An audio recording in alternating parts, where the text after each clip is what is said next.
Hai guys, kalau kalian suka sekali dengan movie bergenre komedi romance, film ini boleh ditonton karena ceritanya sungguh menarik. Dirilis pada tahun 2019, menceritakan tentang seorang polisi wanita yang menyamar menjadi siswi di salah satu sekolah. Untuk memata-matai seseorang nih, katanya orang ini menyelundupkan narkoba. Namun kenyataannya bukanlah narkoba, tapi sesuatu yang lain. Nah, bagaimana kelanjutannya? Pasang dulu handsetnya dan ini dia ceritanya. Di awal film kita diperlihatkan seorang pria bertopi sedang berlari dikejar oleh sekawanan orang. Dan salah satunya menghadang lalu terjadilah perkelahian. Namun pria bertopi kalah karena dia melawan banyak sekali dan bukan tandingannya.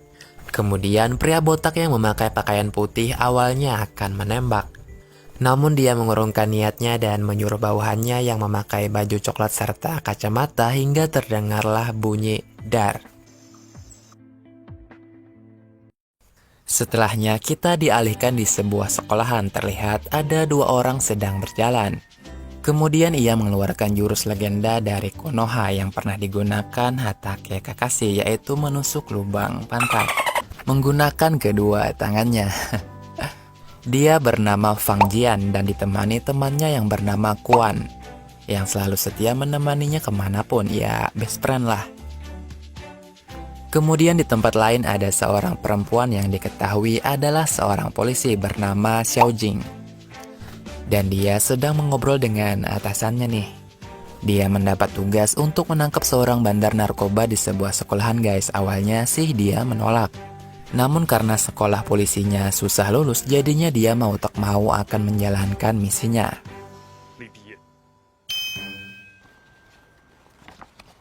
Masih dengan kejahilan Fang Jian, setelah dia menjahili temannya tadi, dia menghampiri sekumpulan geng sekolah yang diketuai oleh siswa berbadan besar. Di sini dia menawari sebuah film dewasa kepadanya, ya film biru. Awalnya si ketua tidak percaya dengan tawarannya itu. Namun dengan tipuan jitu Fang Jian, akhirnya dia mau dan membeli semuanya. Kemudian saat sedang di dalam kelas menghitung uang, datanglah seorang siswi baru yang ternyata adalah Xiao Jing. Dan dia dipersilahkan oleh guru untuk duduk. Di sini Xiao Jing memilih duduk di sebelah Fang Jian karena biar sukses memata-matainya. Namun saat mau duduk, kursinya malah ditarik Fang Jian yang mengakibatkan Xiao Jing terjatuh. Tentu saja hal itu membuat Xiao Jing marah dan anehnya di sini Fang Jian meminta uang dari Xiao Jing. Uang itu adalah biaya untuk bisa duduk di sebelahnya. Nah, saat malam tiba di sebuah rumah yang ternyata itu adalah rumah si ketua geng yang berbadan besar di sekolah tadi, dia membuka laptopnya untuk membuka film dewasa yang dibelinya tadi.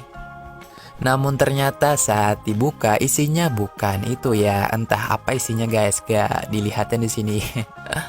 Yang pasti dia dibohongi oleh Fang Jian.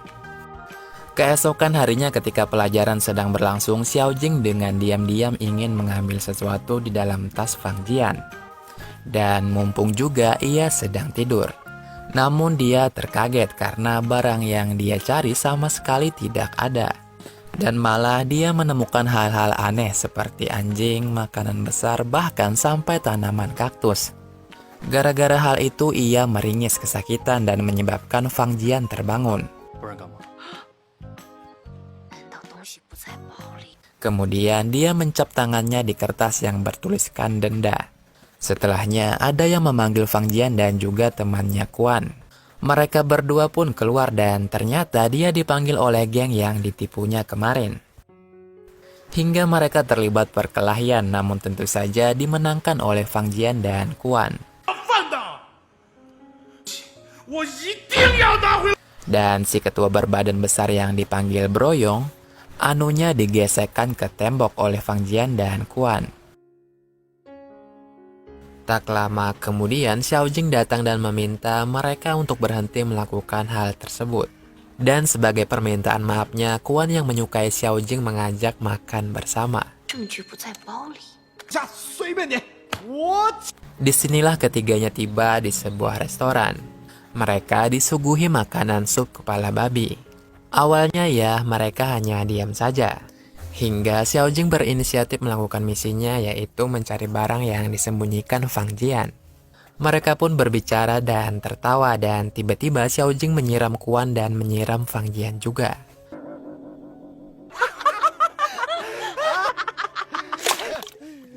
Inilah saat yang tepat dia akan meminta Fang Jian membuka bajunya agar dia bisa memeriksa barang yang dia cari. Namun saat dia memulai aksinya, Kuan datang dan alhasil misinya menjadi gagal. Setelahnya, saat mereka keluar restoran, mereka dihadang oleh Bruyung dengan membawa skuadnya. Mereka berpenampilan aneh dengan rambut warna-warninya dan juga make up yang cukup menyeramkan. Namun Xiao Jing mengalahkan semuanya dengan tangan kosong, sedangkan Fang Jian dan Kuan tentu saja melakukan hal seperti biasanya, yaitu menganu-anunya, namun kali ini bukan ke tembok, melainkan ke sebuah pohon yang ada di sana.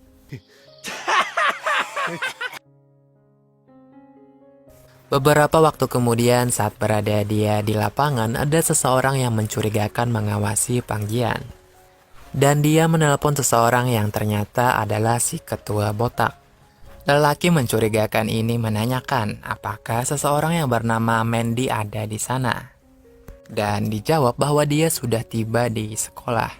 Kemudian seorang perempuan cantik datang menuju UKS dan ternyata dia adalah dokter baru di sekolah itu. Dia ini banyak mendapat perhatian apalagi di kalangan siswa lelaki. Fang Jian yang masih berada di lapangan, dia didatangi seseorang dengan mengenakan seragam yang sama, dengan membawa senjata tajam. Mereka berkelahi dan mendapat sedikit luka hingga perlu ke UKS. Awalnya di UKS dia bersama dengan Kuan, namun entah kenapa hanya dia yang disuruh masuk sedangkan Kuan malah disuruh keluar. Saat Fang Jian baru saja akan membuka bajunya untuk diperiksa, dia dipanggil oleh seseorang. Dan lalu dia berlari keluar. Di sini dengan segera Xiao Jing yang tidak sengaja melihatnya langsung mengejarnya. Dan ternyata Fang Jian menemui seorang perempuan berpakaian Sailor Moon. Perlu diketahui nih guys, itu adalah adiknya yang sedikit kurang waras. Ia trauma bekas melihat orang tuanya mati pas waktu masih kecil. Oke, lanjut. Xiao Jing bertanya siapa itu, namun tidak dijawab oleh Fang Jian karena itu bukan urusannya.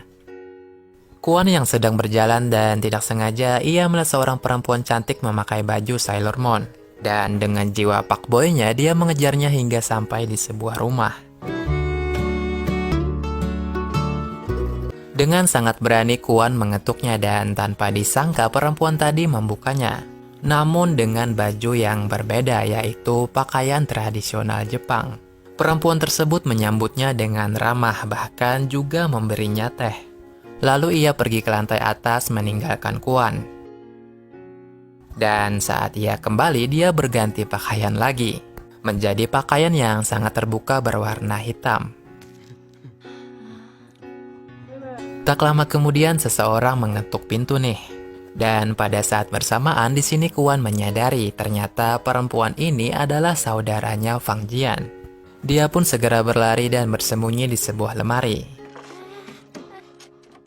Saat Fang Jian memasuki rumah dan memanggil saudaranya itu, di sana tidak ada jawaban. Setelahnya ada lagi seseorang yang mengetuk pintu. Dan saat dia membukanya, ia terkejut ketika dokter di sekolahnya datang yang bernama Mandy itu. Ia pun langsung menyeretnya ke ruang tamu, kemudian Fang Jian berbaring di sofa. Dan Mandy membuka jasnya dan hanya tersisa pakaian anunya. Namun siapa sangka Xiao Jing datang juga ke sana. Bukannya dibukakan pintu, mereka malah lari bersembunyi dan bertemu Kuan dan saudaranya yang sedang bersembunyi di lemari juga. Dan gara-gara lemari bergoyang, mereka akhirnya ditemukan oleh Xiao Jing. Mereka pun setelahnya mengobrol di ruang tengah. Di sini, Fang Jian memberikan plastisnya kepada Xiao Jing. Dan saat sudah di luar, Mandy mencegah Xiao Jing untuk merebut plastisnya. Mereka pun saling melawan dan Xiao Jing tertusuk di daerah lehernya. Akibat cincinnya Mandy yang muncul jarum berisi cairan berupa obat tidur. Hal itu membuatnya berhasil mengambilnya dari Xiao Jing. Esok harinya Xiao Jing dirawat di rumah sakit, kemudian datang Fang Jian menjenguknya dan memberikannya sebuah kalung, walaupun itu katanya harus dibeli. Sedangkan di sisi lain, Mandy sekarang tengah berada di markasnya dengan bosnya, yaitu si pria botak. Mereka memutar plastisnya yang telah dicurinya, dan rekaman tersebut menampilkan Kuan yang sedang ada di taman. Semenjak saat itu, Xiao Jing dan juga Fang Jian menjadi dekat satu sama lain. Lalu suatu ketika Fang Jian bertemu dengan ayahnya yang terkena tembakan. Dan tanpa disadari dari arah belakang ada yang menyerang Fang Jian hingga membuatnya pingsan. Tak jauh dari situ Xiao Jing mendengar suara tembakan dan ia pun bergegas mendatanginya. Namun sudah terlambat. Di sana ia menemukan bajunya Fang Jian dan orang yang tertembak. Saat Fang Jian membuka matanya, ia sedang berada di sebuah markas. Dan ia digantung dan juga dipaksa untuk menjawab di mana plastis yang sebenarnya. Dan tak lama kemudian Xiao Jing datang ke tempat tersebut untuk menyelamatkan Fang Jian. Namun ia dihadang oleh Mandy. Dan mereka pun saling menghajar satu sama lain hingga akhirnya Mandy tersungkur jatuh dan tidak berdaya. Lalu dari arah lain datang superhero Deadpool yang di dalamnya ternyata adalah Kuan. Ia pun berhasil memotong tali yang mengikat Fang Jian dengan sebuah pedangnya. Dan ia juga membawa teman-teman yang lain, yaitu sekelompok rambut warna-warni. Orang yang tadi menghajar Fang Jian kini diikat oleh sekelompok rambut warna-warni yang menyebut diri mereka adalah kelompok cinta sadis. Dan juga diberi balasan dengan joget yang akhirnya membuatnya mual. Dari arah lain datang si pria botak itu dengan membawa sebuah pistol dan mengarahkannya pada Fang Jian agar memberikan barang yang ia cari. Dan ternyata barang itu adalah sebuah memori yang selama ini disimpan oleh Fang Jian, yang dipungutnya tidak sengaja waktu tabrakan dengan seseorang saat di jalan. Dan seseorang itu ternyata adalah polisi guys. Memori ini berisi bukti kejahatan mereka tentang narkoba.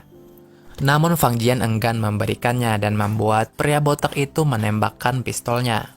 Namun sebelum peluru mengenainya, ia diselamatkan oleh Xiao Jing. Yang akhirnya Xiao Jing lah yang terkena tembakannya. Melihat hal itu, para teman-teman Fang Jian pun langsung menghajar si pria botak yang telah menembak Xiao Jing. Setelahnya, para polisi datang ke tempat itu dan menangkap semuanya.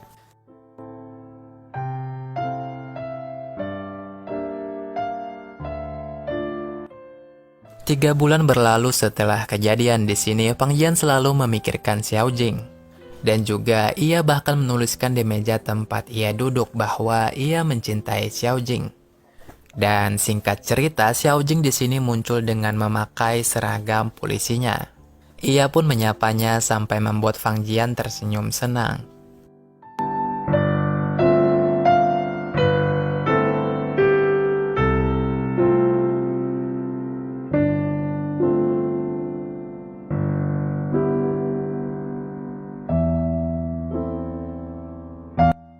Cinta bisa muncul dari mana saja, bahkan orang yang awalnya saling tidak suka pun bisa saling cinta karena hal yang tidak terduga.